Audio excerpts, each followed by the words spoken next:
In this video, we're going to study spontaneous reactions and non-spontaneous reactions.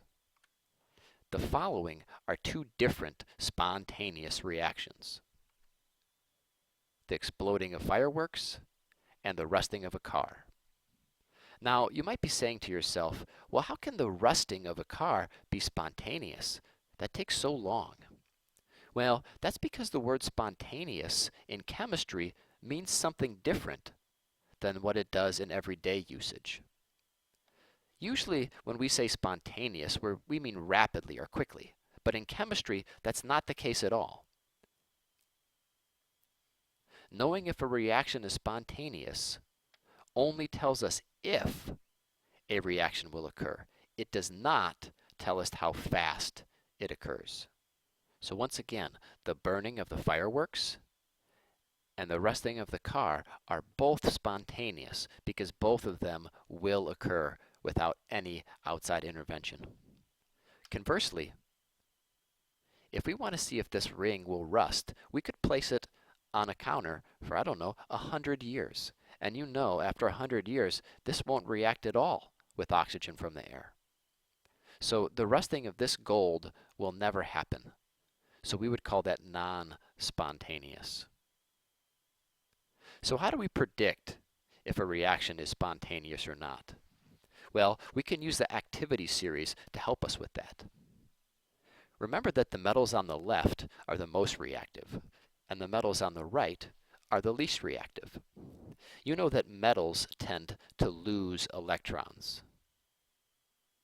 So the reactivity is really a measure of how likely they are to lose electrons. And you know that these metals on the left, like lithium and sodium, well, they're likely to be oxidized. They're likely to lose electrons.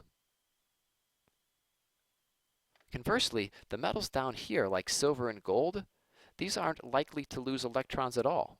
So they're the least likely to be oxidized.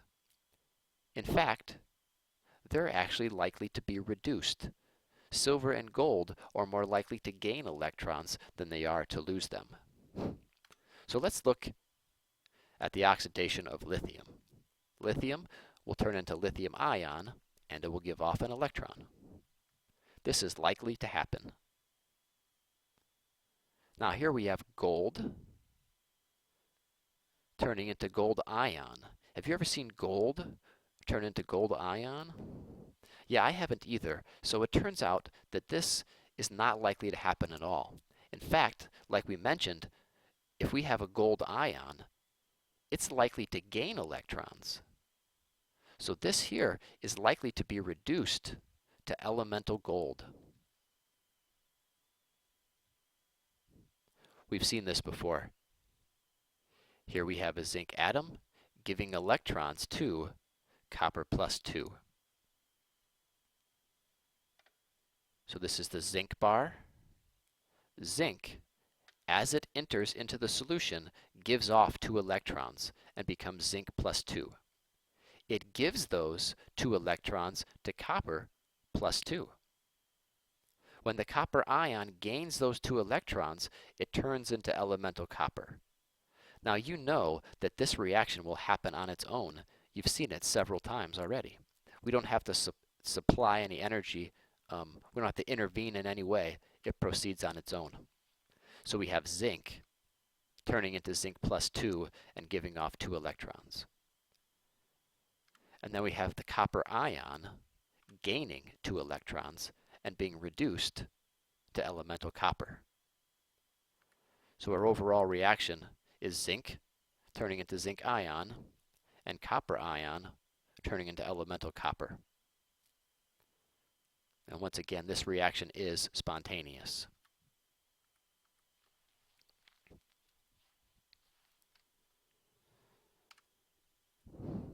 Okay, this is something I've placed a star by because it's something that you ought to memorize. Let's read it. The oxidation of a metal will be spontaneous when paired with the reduction of a metal ion that is less reactive. So is this reaction here spontaneous? Will electrons spontaneously move from zinc to the copper ion? Well, they will, and here's why. Zinc is a metal. It's located here on the activity series. So the oxidation of zinc, which is a metal, will be spontaneous when it's paired with the reduction of a metal ion, that's here, that is less reactive. So zinc is more reactive than copper. And once again, we're pairing up a metal and a metal ion. And that's what we see here, a metal and a metal ion. So this will be spontaneous if the metal is paired with a metal ion that's less reactive.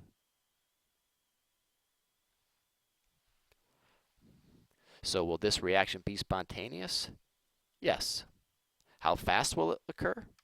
Well, we don't know. We only know that it will occur. So once again, the fact that a reaction is spontaneous doesn't tell us how fast it happens. It just tells us that a reaction will happen.